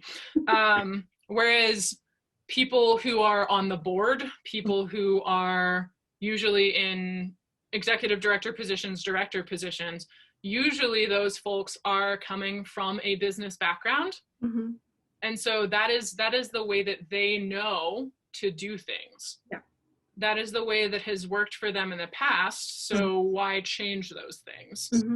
Right. And so there comes into being this tension, this conflict between the folks who are on the business side and really scared that, and saying like, this works. We know that this works. Why would we change these things to things that maybe don't work, to the folks who are more on the ground saying, okay, but these practices are harmful. Portraying the people that you work with as all of these different code words, right? We dance around the words poor. We dance around the words like all of these, like in formerly incarcerated. We dance around like all of these like different concepts, instead of putting the nonprofit industrial complex in particular like tries to, instead of evoking community, attempts to evoke pity in a lot of ways, that is dehumanizing to the people that are supposed to be the center of attention, who are supposed to be being served. And so like poor to me like is the wrong word even. Like we should be talking about how people in certain communities, whether that's a geographical location, whether that is like queer, whether that's trans, whether that's people of color, we don't talk about in the nonprofit space about how these communities have gotten there. Like we don't tell the story of like how we got here. Yeah. We just assume that that is the natural order of things, but we're trying to help. And in saying that, in not pushing back against the narrative that this is the natural order of things, it's reproducing that as an organization. And so instead of saying, there used to be a blog post on BCM's website called Language at Big City Mountaineers. And it talked about their mission statement and why the organization was calling into question some of the words used in the mission. Like the mission, as found on the website, is to instill critical life skills in under-resourced youth by providing transformative wilderness mentoring experiences. And to take the word under-resourced, like we're talking about students that are doing the best that they can, that are surviving their lives with the resources that they have available to them. Are those not the resources of Jeff Bezos? Obviously. But it also puts that under-resourcedness on those youth, on those students, in a way that it isn't if you talk about students from disinvested communities. If you say students from disinvested communities, that points the finger where it needs to be pointed. That says that people of color in particular were redlined into certain areas, and that was where we were forced to live. And it was almost impossible to not live there until relatively recently. And in those areas, no investments were put into those areas. And so those areas were allowed to deteriorate. And so those areas were allowed like factories and production plants and all of these other things that are quite frankly environmentally racist, like into these areas. But then we wonder why. Like we're just like, oh, and these people don't have a lot of money. I wonder why that is. It's like, well, they don't have the parks. They don't have the office space. They don't have the professional space. They're not allowed to participate in society in the same ways as, in this case, white people are allowed to participate in society. And so by changing the how, by taking the narrative that like Big City Mountaineers in this case supports urban youth or supports under-resourced youth, by changing that and saying youth from disinvested communities, you're then saying that you're then saying both implicitly and explicitly that the youth are not the problem. The students are not the problem. And even that little shift of language matters. Absolutely. Because again, the young people are paying attention. Like, what does it look like for those students to walk into BCM and constantly be surrounded by summit flags that say under-resourced youth on them? Like most of them, 99.9% of them, I'm sure, like don't even like think about it, right? But like that is something that builds up over time. It becomes part of a narrative about yourself that society is telling you. Like society is like telling you who you are. But I think that the beauty of BCM and the beauty of the outdoors is that nature don't care. Like nature just don't care. Like that tree outside my window does not care what color I am. That tree outside my window does not care who I love. For me, I guess ultimately there comes this tension between, is this, for any organization, is this an organization that I feel like I can continue to support, even though it does really, really good work and valuable work, and it just makes me really mad.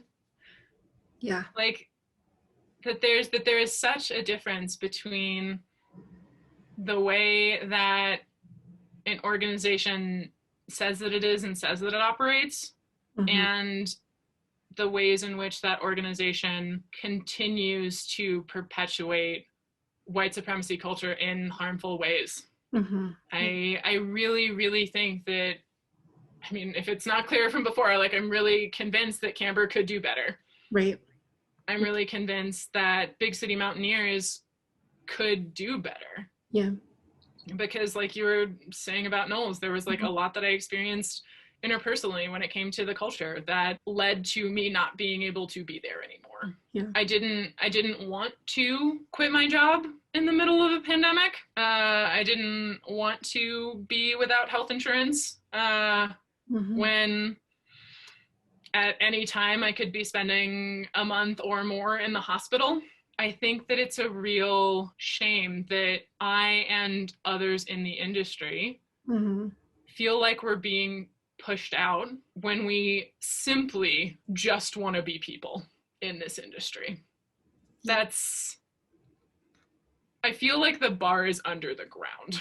Some organizations that are hitting it, there are some that are going over it, but it's real low. And we can do better. I've seen plenty of examples of organizations at least making the attempt to do better. Like, they're not perfect, but plenty of organizations out there are trying to do the work. Right. And part of the work is not doing the work very well, right? Like, part of it is messing up sometimes. Yeah, absolutely. That's a lot of the frustration, my frustration with the industry and with the country right now. Honestly, it's just that we could be doing a lot better. Like, if people were able to put in the time, if people were able to put in the energy, and if people were able to put in the money to these sorts of things, like, we would be so much further along than we are. And for so many reasons for individuals, but for shockingly fewer reasons for companies, people don't or can't do that work. Thank you for sharing that. And I so relate to the bar being under the ground, and also in the belief, because the mission is awesome, right? Like, Knowles' mission, like, I am obsessed with leadership development, and I do think that those are transferable skills to being a better human being, self-awareness. If we know more about ourselves, we can kind of, know how we move about the world, our behaviors, our preferences, and we start to gain an understanding of other people that are different and appreciate that, which is diversity. And it was a real shame to see two different cultures. Internal was extremely toxic. And I was really upset when I go to work for this organization that I'm so passionate about the mission about, but they don't even adopt their own mission within the headquarter walls. It was unbelievable, but the product in the field side, the instructors and the students in those life-changing moments, like, that's still out there, and that's still alive, and that's still happening. So you're in this weird position of seeing the true side of how operations are, and the people that are in these positions of power not adhering to their own mission. It's frustrating. And kind of, we share this experience, and I absolutely seen this within Knowles as well happen to other people of color, and other organizations that I've worked with. There's a cycle, right? And I don't know if you've seen this infographic, which I'm obsessed with because I so relate to it, which is, it's the problem, quote unquote, women of color in the workplace. And, the woman of color enters the organization. It's typically like white leadership. You go through this honeymoon phase because they were probably, I love your question of like, I am for justice and I want to see this. And, that honeymoon phase is interesting, when you start to form, a team, or you start to form a relationship with your management and your leadership team. We're so polite. We so want to be agreeable, so yes, we will say all the yeses and we'll be so agreeable. It's so welcoming. It's happy. It's very positive. Likely what's happening is that you are the tokenized hire, probably likely because you do and are passionate and doing work in diversity and inclusion work, you know, and then reality sits in where we start pointing out issues within the organizations, right? And we push for accountability, but we're met with microaggressions, repetitive, like it says repetitive injury on this infographic, where we keep getting, you know, kind of blamed a little bit and being microaggressed, and we're calling this out, and yet we're kind of being pushed away, you know, and then the organization, their response is denial. They ignore it. They'll blame other people. They're not taking responsibility, you know, and they kind of put people of color against each other. And there's this denial of racism. And it seems like I eventually felt like I was under a spotlight. Like I had to, even though I think I did a pretty damn good job and I loved my job. You know, I was managing 3 different teams and had to collaborate. I mean, like I did some really productive restructuring and reorganizing, and I was loving it. I was loving the campaigns and whatnot. And I felt like I was automatically a target, and, you know, just certain people in leadership started like I felt like attacked a little bit. And, you know, eventually I just felt like I was pushed out. So, yeah, it's a common issue for sure that I've seen happen, and I've had that experience too. So sorry that this has happened to you, and so sorry just for the stories that I've heard, like even in the last couple of weeks around this. Like this is not an uncommon story. There certainly wouldn't be an infographic about it if it were just like one person. And just the fact that like so many people have echoed this, like in organizations for profit and nonprofit, it's an issue. And I think that part of the issue, particularly around, and I'll be interested to sort of see, and I know that we won't hear about it, but I'll be interested to see that after all of this hiring that a lot of organizations have done around diversity, with diversity managers and like diversity officers and diversity directors, I'll be super interested to see if anybody's keeping track of this, how many of those positions still exist in a year's time. I think it's not going to be a good percentage. I think that it will certainly be less. I clearly can't know, but I think that it will be sub 100%. Yeah. Especially since, I mean, a lot of the, even just sort of like browsing diversity positions, given that I now have these experiences of leaving organizations essentially because the promise of justice, equity, diversity, and inclusion hasn't been met.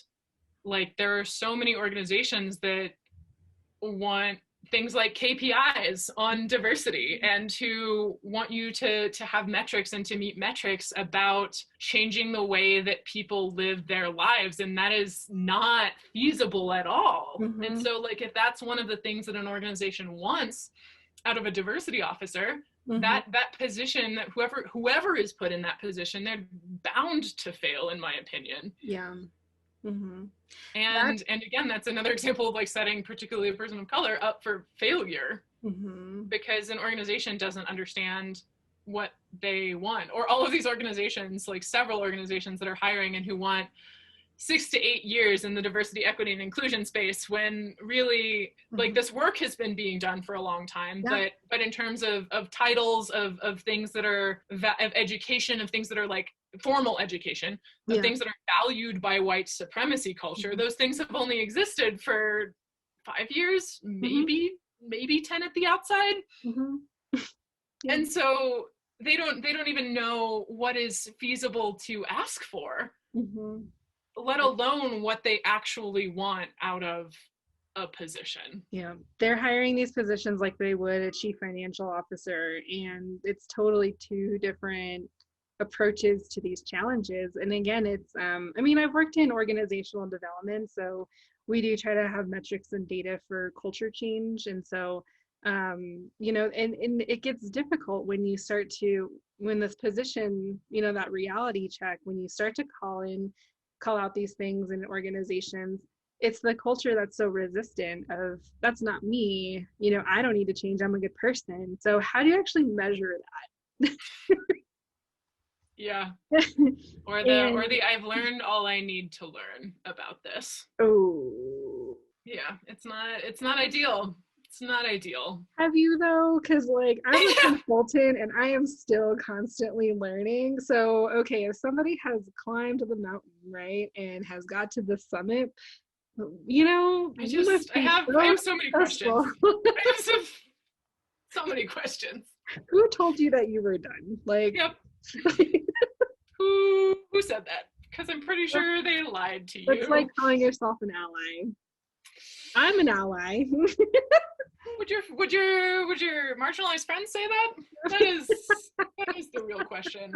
And would they say that not to you? Right. Some of the frustrations I also see in hiring outside sources or position, and these companies have historically and typically ignore their marginalized internal community already. So, you know, like for example, I've brought up several issues and I was often ignored. And now they're looking for an outside consultant to come in and basically tell them the same thing. So now that I am the consultant, I reach out to these communities and I'm saying, like, what do you want me to say? And that's like the funny / like super frustrating part of it, right? Especially like being in it. Yeah. Is you can scream until you're blue in the face, right? Like you can, as an employee of an organization, you can scream until you're blue in the face that this is problematic, this is an issue, this is something that we need to fix immediately, this is something that we'll eventually need to get to. And we're also volunteering to help on top of our job. Yes. And so like often these are not part of our job description. These are just things that we have voluntarily chosen to take on because they matter to us and the organization matters to us. Yes. And quite frankly, that by being a member of that organization, by supporting that organization with our labor, our names, like we are seen as co-signing on everything that organization does. And so that co-signing means that we have an investment in the way that the organization does business, whether that's external or internal. Yeah. And so we want to make sure that not only is the company good, but that like we good with our communities. Right. Yeah. Yeah. Because we have multiple places where we need to be accountable. Totally. And it is so frustrating to hand the organization an answer to a question on a silver platter for no more money. Yes. And because the organization does not like the answer to that question, they decide to ask someone who gets paid to do this for a living. And often, like you were saying, just by checking in with the people who are already in the organization, being like, yeah, okay, like what's up though? Yeah. And being willing to, because that is a thing that I have seen a lot in the outdoors industry, is just marginalized people say something that is true in our experience. Yep. The industry goes, oh, I don't know. And then they bring in a quote unquote professional who is usually a white person, who is usually a man. Yep. And that person says, oh, what they're saying is totally true. And then all of a sudden it's like, oh, this is totally true. My goodness, I wonder what we can do about this. And the marginalized people are just like, we've been saying what you need to do about this. We like forever. You have the answer is in front of you. We are giving you the answer. You just have to ask yourself, have you been listening? Often when it's an answer that is hard or that, not to be repetitive, takes time, takes energy, takes money.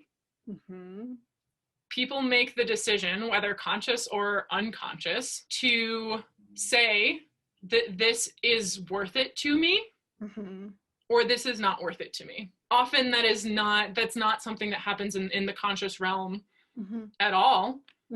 But by deciding that other things are quote unquote more important, whether they are more important or not, that is what you're deciding. You are deciding that justice, equity, diversity, and inclusion are not important to you. You're deciding to deprioritize this for something else. And it's one thing when you're going into bankruptcy and all the books are in the red and like you've got to stop the bleed, so to speak. That's one thing. But that is very seldom the case. Yeah. So it's not an excuse excuse, or it shouldn't be an excuse. Absolutely. This has been refreshing, and there's a lot to unpack of this simple question that I had of your experience, right? Yeah, there's a lot, and again, like, I believe that both of these organizations can do better, and I wouldn't be as passionate about it as I am. I wouldn't be as loud about it as I am if I didn't care, if these things weren't close to my heart, if these things weren't really, if these organizations' mission and my communities weren't as important to me as they are. There's been, I've been burned by some companies in the fly fishing space. Just I would bring in a new perspective or start asking questions, because leading with curiosity, it doesn't help fixing blame or coming in, with judgment. So lead in with curiosity, because I'm naturally curious, and I was often ignored or dismissed. People turned their back towards me when I was in the middle of asking questions because they were uncomfortable. They walked away. And I'm actually working with those companies now because they have taken the steps to reconcile their behavior and, invest in being better, and so this is possible to, we're going to mess up, but there is a way out. So, and we're not always going to get it perfect along the way, but at least we're working together. So that it is possible. It's not all doom and gloom. And I like that you're keeping the door open for your past employers, as I'm keeping the door open too. It's a lot of trust that was broken, and it takes time to rebuild. And what I want to see is action, right? And just kind of moving forward together. But until that day happens, I'm still waiting. Yep. Just gonna still be waiting. Oh yeah. Yeah. Well, anything else you want to add to the conversation? I want to go into a comment somebody wrote, but I didn't want to just jump into that unless you had more to say. No, I think I'm feeling good. So let's jump into it. Yeah. So somebody made a comment, and which is, what happened to whoever is the best qualified candidate for the position that gets hired? Skin color has nothing to do with that. I'm going to take a moment and run my hands through my hair. So there's a lot behind this, right? Mm-hmm. As you well know. The first thing is, I think that it kind of goes back to the conversation about language, right? And language, that we can use language to show things, or we can use language to hide things. Right. And so when we talk about the best qualified candidate, we have to talk about we have to approach it with curiosity, right? We have to ask a lot of questions about that. Mm-hmm. Who is setting the determinants for the best qualified candidate? Right. Are they looking at hard skills, or are they looking at soft skills? Mm-hmm. Are they looking for paid experience, or is unpaid experience okay? Right.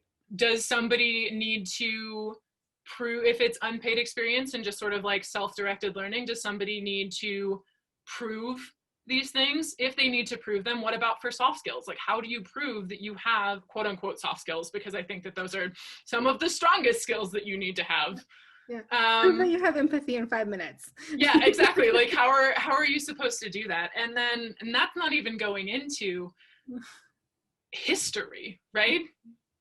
Mm-hmm. Like, protections for LGBTQ people in the workplace, particularly for trans people, don't exist in a lot of places. Yep.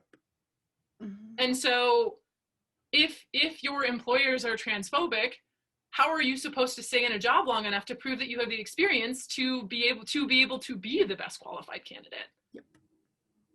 And what other things do we put on best qualified candidate? Like, if it's for a business position, does this person have to own a suit? Does this person have to own multiple suits?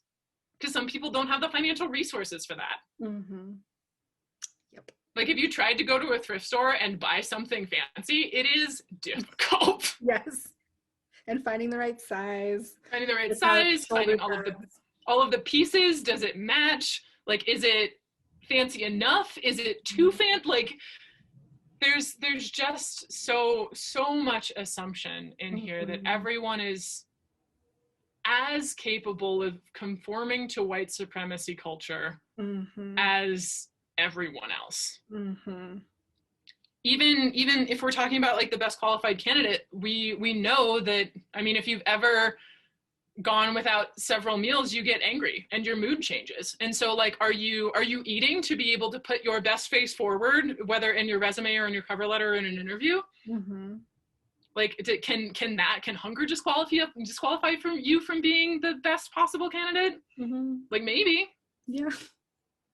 Like there's so a question like that is in some ways, like, if you take it at face value, it is, you know, a genuine question. And I don't necessarily think that the person who is asking, like, I don't mean to say that the person who asked this question was asking in bad faith at all. Exactly, totally. So I wanted to say that just because I know I get a little bit passionate about this. But there is just so much. Whether you're talking about skin color, whether you're talking about sexuality, whether you're talking about ability. I mean, even from this year, there are so many stories about disabled people being justifiably upset because a lot of disabled people need to be able to work from home. Yeah. But until this year, work from home has been super frowned upon because you'll be lazy or you'll be whatever. Or, whatever the excuse has been, right? But now suddenly, since able-bodied people need to be able to stay at home to keep themselves safe, then all of a sudden this is okay and this is expected and this is the thing that you should want to do. Yeah. And so disabled people are understandably like, but we have needed this all along. What about us? Right. And so the best qualified candidate in the case of the question could have been a disabled person, but they weren't able to come into the office and the posting said that. And that was the only thing that disqualified them. Yeah. And it's also an interesting it's interesting to know that, I think the statistic that I have in my head is women specifically here, but women rarely apply to jobs where they meet less than 90% of the criteria. Yeah, I've read that. Yeah. Whereas with men, it's about if they have about 50% of the criteria, then they'll apply on average. And so we also have to ask ourselves, like, what about like self-disqualification, right? And so if you're saying you need 6 years of experience and I have 5, I might not apply to that position because I am taking you at face value as an organization. You said that wasn't what you wanted. Yep. And so I'm not applying for it. But I might, based on my experiences, those like even if it was 3 years instead of 6 years, based on the very intense experiences I had in those 3 years, I might be the best candidate for the job rather than anybody who applies for it. Yeah, absolutely. And so if we're looking at it like from a business perspective, we have to think about like how businesses are taking amazing, hardworking, although I have feelings about that term, just amazing people who would succeed and do well for the organization into those positions. Like, how many people like that are we disqualifying because we decide that we have all of these arbitrary, sometimes like often arbitrary notions of what makes somebody the best candidate for the position. Yeah, absolutely. Yeah, I would add that also contributes to the language that we're using in the job description and how companies recruit. Are you using a firm or is it just the hiring manager or is it third party? You know, I wish companies would also rethink referral programs because we often, you know, we like ourselves, so we hire ourselves. There's all of the bias that goes with that. And so, you know, it's really just checking your biases, you know, and also I remember at Knowles, we would go back and forth of, should we hire a grad? And it was always a requirement. And it's like, what if you didn't? And they could actually bring in more qualifications likely, and likely have a new fresh perspective on how we operate, because we're so stuck in our culture that could actually be beneficial. Retention as well. Are we looking at that? Are we able to support them when they walk into the door? So I want to offer some solutions, and maybe you can add it to this list, which is like understanding your biases, like accepting that you have them, and then understanding what they are. Part of that can be helpful when you have a hiring committee. So like when I was hiring at Knowles, I was really clear, or within other jobs, of like hiring committees, of I have a bias towards, like likability, right? And if I'm starting to feel casual with this person, I want you to like call me in on that. Or if we have too many similarities in our background or our interests, like that's also a flag that I want you to kind of help me raise, and be aware of that. Also checking the language and job descriptions. There's actually a software called Textio. Have you heard of Textio? I haven't, no. Yeah, so you run your job description and it scans it for is that more, it's actually, there's also issues within how it does it, but like, is that masculine language or feminine language? So what would be more off-putting or to one sex or the other, but obviously knowing that there's other sex, gender identities out there. Blind recruiting, so taking off names, schools, religious affiliations, stuff like that. So yeah, those are some of the things that I've come up with. Do you have any others that you could add? Yeah, so for the bias thing, the first thing that came up for me is that Harvard has a bunch of, I think it's called like the Harvard Implicit Association tests. Yeah. Yeah. And so you can test your personal biases for a number of different sort of like more marginalized identities. It does rely on visuals, and so a lot of them are focused on either race or visual disability. But those are always super interesting, I think, to take and to take over time as well, to sort of like see sort of like what progress that you're making with your biases. The second thing that I think is super important is just to recruit people who are diverse. One of the biggest things and easiest things that you can do is to list a salary range. Because by listing a salary range, people are able to know whether or not that salary is feasible for them to live on. Yes. And that is incredibly important for folks, like, especially in the outdoors. A lot of people are just like, oh, like, we don't do this for the money, but also we live in a capitalist society and we need money to survive. Right. And so, and a lot of times what happens in the outdoor industry, because like the perk is working in the outdoor industry and the perk is all of these discounts or whatever. Yeah. Like there are all of these, there are these perks that are supposed to be quote unquote part of your salary. But or like sometimes organizations get like gear that's donated to them by like brand new gear that's donated to them by companies. And that's something that employees can take advantage of as well.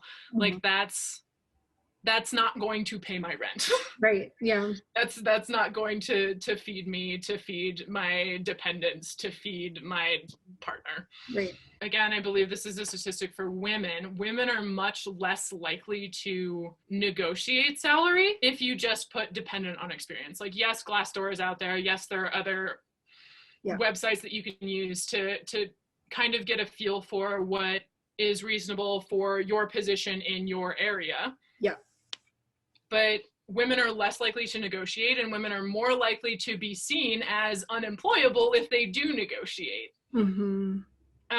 And so if you're looking for equity, if you're looking for justice, for a lack of bias, one of the easiest things that you can do is to post salary range. Yeah. And it just makes you more trustworthy as a company to folks who are applying, because they know that you're not trying to rip them off. Yep. When it comes to salary. And it's holding the organization accountable too. It's like outward accountability. That's easy to do, and it's getting away from that white supremacy, secretive, hoarding mentality. It's, it's transparent. It's, so I really like that.